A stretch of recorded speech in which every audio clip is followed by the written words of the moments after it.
नमस्कार, मैं हूं विनीत राय और आज फिर लेकर हाजिर हूं अपनी खास पेशकश, जिसमें मैं आपको बताऊंगा लेडी किलर के नाम से प्रसिद्ध अभिनेता फिरोज खान के बारे में कुछ रोचक बातों को। फिरोज खान का नाम आते ही उनके डायलॉग बोलने का अंदाज, शाही अंदाज और स्टाइलिश एक्टर की याद आती है।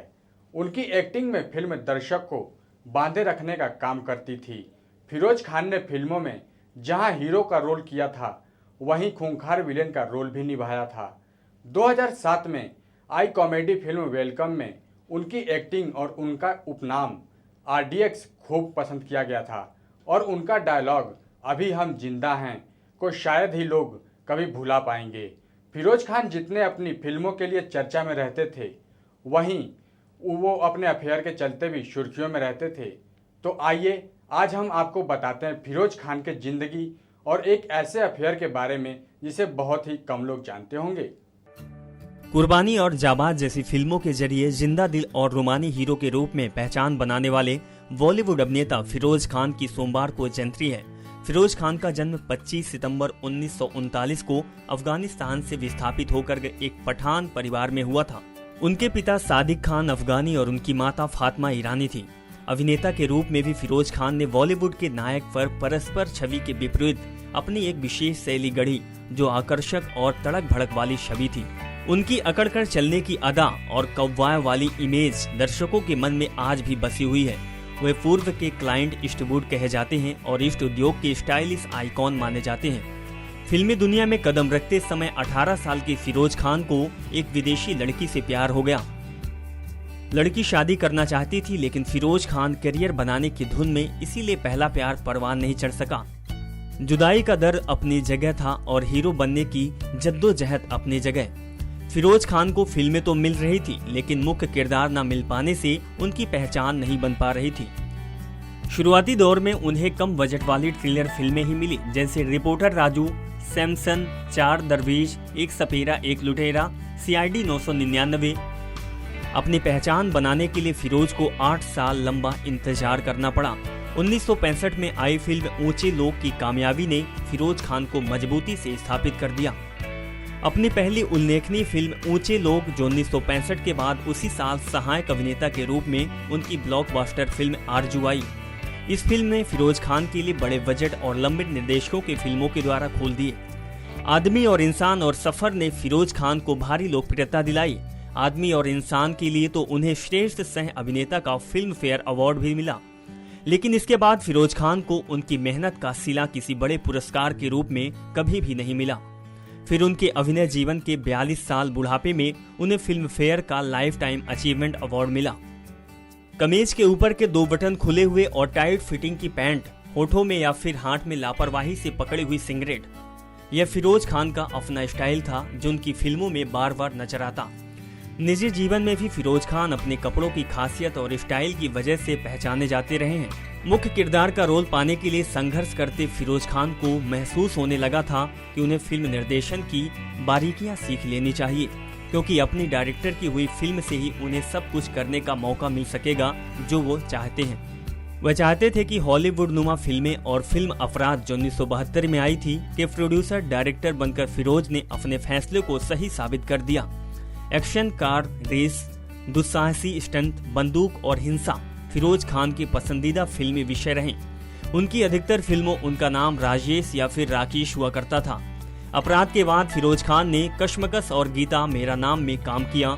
उनके काम की सराहना भी हुई, लेकिन उन्हें उनकी पसंद का रोल मिला फिल्म खोखे सिक्के में। एक्शन से भरपूर इस फिल्म में फिरोज ने रॉलीवुड नुमा किरदार निभाया। फिल्म खासी हिट रही। इससे पहले फिरोज ने 1962 में एक भारतीय अंग्रेजी film Tarzan goes to India में काम किया था, जिसमें उनकी हीरोइन थी सिमी ग्रेवल, लेकिन फिल्म की रिलीज होने के 12 साल लग गए और यह फिल्म 1974 में रिलीज हुई और बुरी तरह से असफल रही। इसके बाद अनजान राहें, काला सोना, इंटरनेशनल क्रूक और आजा सनम जैसी फिल्मों में फिरोज खान नजर आए, लेकिन खोटे सिक्के के बाद उन्हें मिली काला सोना से फिरोज दूसरे बैनर की फिल्म कर रहे थे, लेकिन उनके दिमाग में अपनी एक फिल्म की कहानी घूम रही थी और 1975 में उनके निर्देशक में धर्मात्मा आई।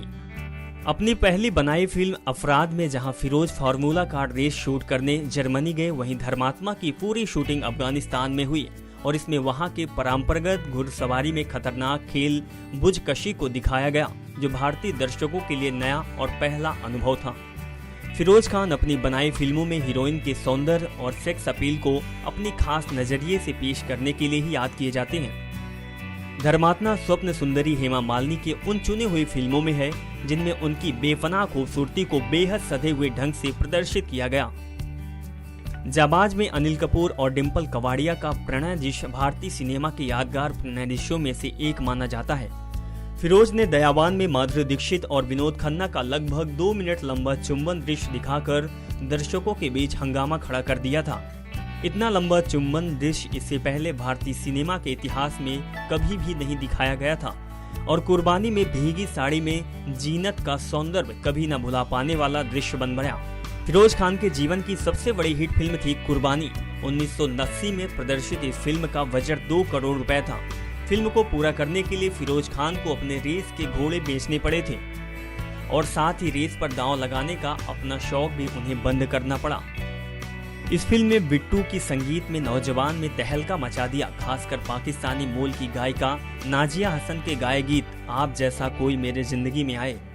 इस गीत ने तो अपनी तरह के गानों को रेस शुरू कर दिया। कुर्बानी की कामयाबी के बाद अगले 4 साल में फिरोज खान की अभिनीत सिर्फ 2 फिल्में कच्चे हीरे और खून और पानी रिलीज हुई, जिनकी कोई चर्चा नहीं हुई।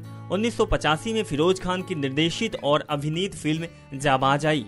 इसके बाद उन्होंने यलगार शुरू की, लेकिन अचानक उन्हें तमिल फिल्म नायकन देखने का मौका मिला और यलगार छोड़ उन्होंने दयावान के नाम से नायक का रीमेक बना दिया। इसके बाद उन्हें यलगार बनाने में 2 साल और लग गए। इसके बाद फिरोज खान को अगली फिल्म बनाने में 10 साल का अरसा लगा।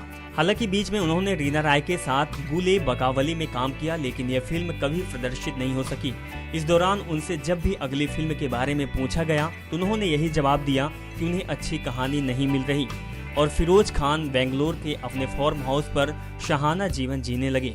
शायद इसके बाद से फिल्मों से अलग हो गए, लेकिन अपने बेटे फरदीन खान को लॉन्च करने के लिए उन्होंने फिल्म प्रेम अगन में बनाई और फिर वह जल्दबाजी का फैसला था, क्योंकि एक अच्छी कहानी की फिरोज की तलाश पूरी नहीं हो पाई और प्रेम अगन बुरी तरह फ्लॉप हुई। यह उनकी बनाई पहली ऐसी फिल्म थी जिसमें उन्होंने अभिनय नहीं किया। एक बार उन्होंने फरदीन के करियर को सराहा देने के लिए फिल्म जान शीन बनाई। पिछली फिल्मों में कार और घोड़ों के करतब दिखा चुके फिरोज खान इस बार ऑस्ट्रेलिया पहुंचे और वर्ल्ड मोबाइल रेस को फिल्माया, लेकिन उनकी कोई भी कोशिश कामयाब नहीं हो सकी। यह फिल्म भी बुरी तरह से फ्लॉप हुई। फिरोज की अंतिम 2 फिल्में एक खिलाड़ी एक हसीना और वेलकम रही। वेलकम में उनका कॉमिक रोल था जो दुबई में डॉन RDX बने। उनके प्रशंसकों के लिए RDX को देखना सुखद एहसास था। साईं बाबा की तस्वीर को अपनी अंगूठी में पहनने वाले फिरोज खान रिश्ते निभाने में यकीन रखते थे।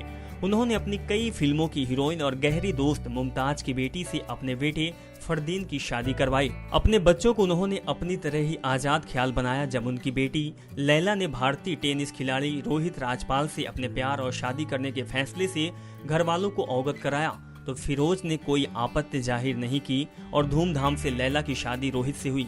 फिल्म वेलकम में फिरोज ने RDX का कॉमिक रोल जरूर निभाया, लेकिन वो अपनी सुपरहिट फिल्म कुर्बानी के रीमेक की तैयारी कर रहे थे। इसमें उनकी भूमिका फरदीन और विनोद खन्ना वाली भूमिका सैफ को अदा करनी थी, लेकिन किस्मत ने साथ नहीं दिया और 27 अप्रैल 2009 को हिंदी फिल्मों को अपना समय का सबसे स्टाइलिश फिल्मकार इस दुनिया से अलविदा कह गया। फिरोज खान की शख्सियत कुछ ऐसी ही थी कि रगों में पठानी खून ने उनको ये सिखाया था कि वो दुनिया के हिसाब से नहीं चलेंगे, बल्कि दुनिया को वो अपने हिसाब से चलाएंगे। पाश्चात्य सभ्यता को सही मायने में कोई हिंदी सिनेमा को फिल्मों पर्दे पर ले आया था तो वो फिरोज खान ही थे। और धर्मात्मा अगर हॉलीवुड की मशहूर फिल्म गॉडफादर की रीमेक थी, तो जब उन्होंने अपनी कई फिल्मों में काउबॉय हैट पहना था तो लोगों ने उनकी तुलना क्लिंट ईस्टवुड और स्टीव मक्वीन सरीखे दिग्गजों के साथ कर दी थी और उनके बोलने और बंदूक पकड़ने के अंदाज ने उनको लाखों दिलों का चहेता बना दिया था। जहां वो लाखों दिलों के चहेते बने थे, वहीं उनके अफेयर के चर्चे भी खूब हुआ करते थे। तो आइए आपको बताते हैं उन्हीं अफेयर्स में से एक प्रेम कहानी के बारे में। फिरोज खान का नाम अब एक एयर होस्टेस ज्योति धर्नांद्री के नाम से जुड़ा था। ज्योतिका का राजा महेंद्र गिरी धनराज गिरी की बेटी थी। ज्योतिका को देखते ही फिरोज खान उन्हें अपना दिल दे बैठे, जबकि वो पहले से ही शादीशुदा थे। जब फिरोज ने ज्योतिका से अपने दिल की बात बोली तो ज्योतिका ने भी देर नहीं की और फिरोज को प्रपोज कर एक्सेप्ट कर दिया। दोनों के अफेयर के बारे में फिरोज की पत्नी को पता लगने से भी देर नहीं लगी और जब उन्हें अपने पति फिरोज के अफेयर के बारे में पता चला तो उन्हें धक्का लगा। उन्होंने फैसला कर लिया कि अब वो फिरोज से कोई रिश्ता नहीं करेंगी। फिरोज भी अब बेपरवाह होकर ज्योतिका के साथ लिव इन रिलेशन में रहने लगे। 1 दशक तक दोनों का अफेयर रहा, लेकिन ज्योतिका जब भी फिरोज खान से शादी के लिए कहती तो टालने लगती। ज्योतिका को लगने लगा कि अब फिरोज खान उनकी शादी नहीं करेंगे और उन्हें फिरोज खान की अपना रिश्ता खत्म करने का फैसला कर लिया। उससे पहले ही फिरोज खान ने एक इंटरव्यू में ये कहकर सभी को चौंका दिया कि वो ज्योतिका को नहीं जानती। इससे ज्योतिका का दिल टूट गया और वो फिरोज खान के रिश्ता तोड़कर विदेश चली गई। उसके बाद फिरोज खान वापस अपनी पत्नी सुंदरी के पास लौट आए। आज फिरोज खान इस दुनिया में नहीं है, लेकिन उनके बच्चे यानी फरदीन खान और लैला अलग अलग फील्ड में काम कर रहे हैं। फिरोज खान ने अपनी अधिकतर फिल्मों में उन्होंने अपने किरदार का नाम राजेश ही रखा था और उन्होंने अपनी फिल्म कुर्बानी संजय गांधी को डेडिकेट किया था। फिल्मों में स्टाइल और स्वैगर लाने वाले इस अभिनेता को हमारा सलाम है। तो दोस्तों, आज के लिए बस इतना ही। हम फिर हाजिर होंगे अपने अगले प्रोग्राम में। तब तक के लिए देखते रहिए नेक्स्ट 9 न्यूज़ और अब हमें इजाज़त दीजिए।